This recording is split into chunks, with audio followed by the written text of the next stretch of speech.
Hello everyone and welcome back to another video from Webtech Tutorial. In this video, I'm going to show you how to log out from your existing account on the Fyers application if you haven't logged out already. So let's get started right away.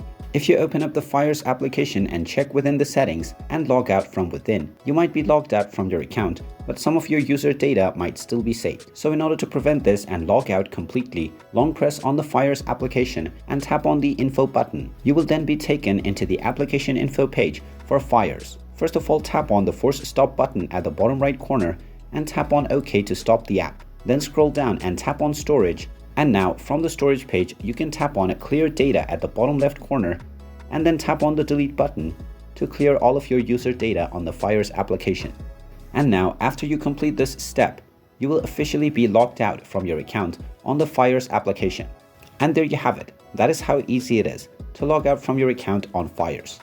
If you find this video helpful, make sure you hit that like button and subscribe to our channel if you haven't done so already. Also ring that notification bell to never miss another update from us.